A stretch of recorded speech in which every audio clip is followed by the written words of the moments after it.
শেখ, আপনি আমাদেরকে বলবেন যে আমরা অনেক সময় দেখি যে স্বামী স্ত্রী দুইজনই উচ্চশিক্ষিত এবং স্ত্রী উচ্চশিক্ষিতা।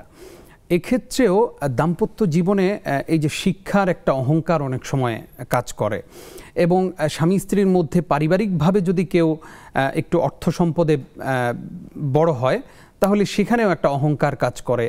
এই ধরনের দিক থেকে অনেক সময় দাম্পত্য জীবনে কলহ তৈরি হয়। সেই মানুষদের জন্য আপনার পক্ষ থেকে মেসেজ কি থাকবে? আজকে আমাদের মেসেজ দেওয়ার আগে আমরা যদি কোরআন সুন্নাহর আলোকে একটু যাচাই করি, মহান রব্বুল আলামিন জানতেন তিনি আমাদেরকে সৃষ্টি করেছেন এই দ্বন্দ্ব বৈষয়িক জ্ঞানগত জ্ঞানের জগতে, এটা যে এক সময় ডেস্ট্রয় তৈরি করবে, ধ্বংসতে টেনে আনবে, এটা আল্লাহ তাবারক ওয়া তাআলা যেহেতু আমাদেরকে বানিয়েছেন তিনি সবচেয়ে বেশি জানেন।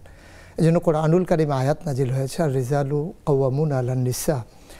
এটা মায়েদের জাতির জন্যে এটা বিরাট বড় একটা শিক্ষা, যেহেতু আল্লাহ তাবারক ওয়া তাআলা জানিয়েছেন যে সবসময় পুরুষেরা নারীর উপরে নেতৃত্ব প্রদান করবে। এর মানে এই না কর্তৃত্ব আর নেতৃত্ব এক জিনিস নয়। আমি কিন্তু কর্তৃত্ব বলছি না, আমার মায়েরা যেন ভুল না বোঝেন, বোনেরা যেন ভুল না বোঝেন। এর মানে এই না যে সবসময় কর্তৃত্ব দেখাবেন, কিন্তু দুইজন একসাথে হলেও একজনকে একজনের মেনে নেওয়ার একটা প্রবণতা থাকতে হবে, না হলে আপনার মনোমালিন্য সৃষ্টি হওয়াটাই স্বাভাবিক। এবং নিজেদের ভিতরে অহমিকা, আপনি যেটা বলেছেন যে আমি জ্ঞানী বেশি না তুমি জ্ঞানী বেশি, আমার চাইতে তোমার টাকার পরিমাণ কম, এইগুলা স্বাভাবিকভাবে বৈষম্য সৃষ্টি করে। সেক্ষেত্রে যদি মেনে নেওয়ার একটা প্রবণতা থাকে, আম্মাজান খাদিজা রাদিয়াল্লাহু তাআলা আনহা যখন নবীজির সাথে বিবাহ বন্ধনে আবদ্ধ হয়েছিলেন, বলতে গেলে নবী ছিলেন কপট দক্ষিণ, ওনার কাছে কোনো টাকা ছিল না, ওনার কাছে এক মুঠো খাবারের ব্যবস্থা ছিল না, থাকার মতো একটা জায়গা ছিল না, মাথা গোজার মতো একটা আশ্রয় ছিল না। কিন্তু আম্মাজান খাদিজাকে যখন তিনি বিয়ে করলেন, আম্মাজান খাদিজা রাদিয়াল্লাহু তাআলা আনহা বাসর গড়েই নবীজির কাছে এসে সমর্পণ করলেন যে ইয়া রাসূলুল্লাহ, আমার যা কিছু সব আপনার। আজকে যারা মেয়েরা আছে বিবাহের পরে যদি এমন করে বলতে পারতো, স্বামী আমার প্রিয়তম স্বামী, আমার যা কিছু আমি তোমার প্রিয়তমা, সব কিছুই আমার এবং তোমার, এভাবে যদি শেয়ার করে নিতে পারতো তাহলে অহমিকাবোধ, অহংকার, গর্ব এগুলো কখনোই আসতো না। এটা এই জন্যে আমি মনে করি যে মেনে নেওয়ার প্রবণতা, মেনে নেওয়া ছাড়া আর কোনো বিকল্প নেই, মেনে নিতেই হবে। আর যখনই মেনে নেবে তখনই শান্তি বিরাজ করবে ইনশাআল্লাহ। আমরাও সেই প্রত্যাশা করছি।